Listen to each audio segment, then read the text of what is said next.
Wednesday marks 81 years since the attack on Pearl Harbor. With each passing day, there are fewer survivors to share their memories of that day, which continues to live in infamy. But even as new generations learn about the sacrifices of the greatest one, connections are being made. Tajma Hall found one centenarian doing that in a way you might not expect. At 102 years old, Ed Miklavcic is not slowing down. Ed spent a lot of his life working maintenance on elevators. When did I start? In 1946.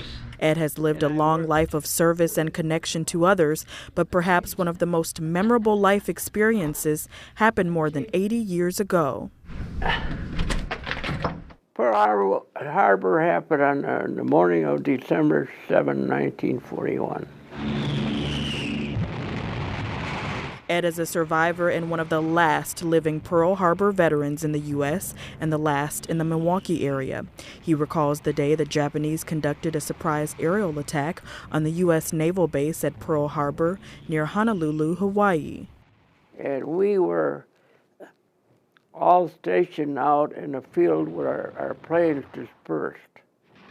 Ed was there when hundreds of Japanese fighter planes descended on the base, destroying nearly 20 American naval vessels, including 8 battleships and hundreds of airplanes. We had 150 planes in line in a small area.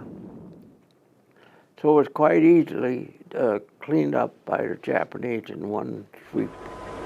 Ed says the attack was a complete surprise to him and his fellow American soldiers. So we were going to breakfast, and the bomb went off, and we knew the Japanese attack. Thousands of Americans were killed.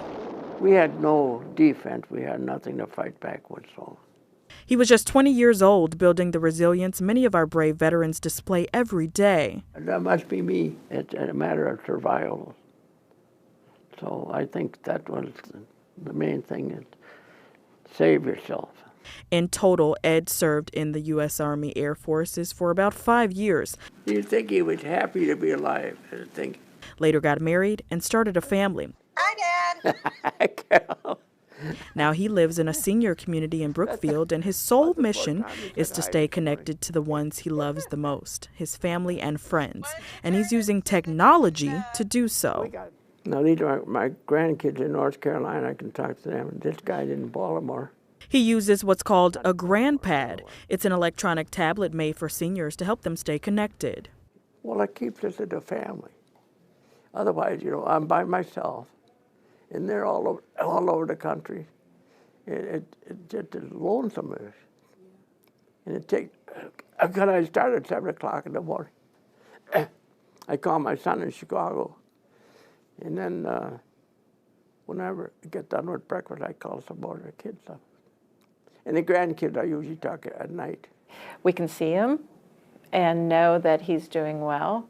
Ed's daughter Carol says it's great to stay connected to him through the GrandPad and gives the family a peace of mind. It brings him home to us so that it's more interactive, so that as we're sitting in the living room, he is there too, so that he's included and he's not missing out on family. For Ed's family members, they connect with his GrandPad through an app on their phones. Ed says he's been open to utilizing this technology to keep him in touch with his family. Edward, do you like your GrandPad? I love it. He's encouraging more seniors to keep an open mind about technology so they can experience the benefits too. I get to see what's happening with them. He gets to see the family and everything that's going on behind where I'm speaking. So Let me talk to my family most every day. Ed now has a new title of Grand Advisor, partnering with the company that makes his GrandPad to help improve features and show off the benefits of the technology to other seniors. Ed says he's grateful he can stay connected to the ones he loves the most. It's really a good tool.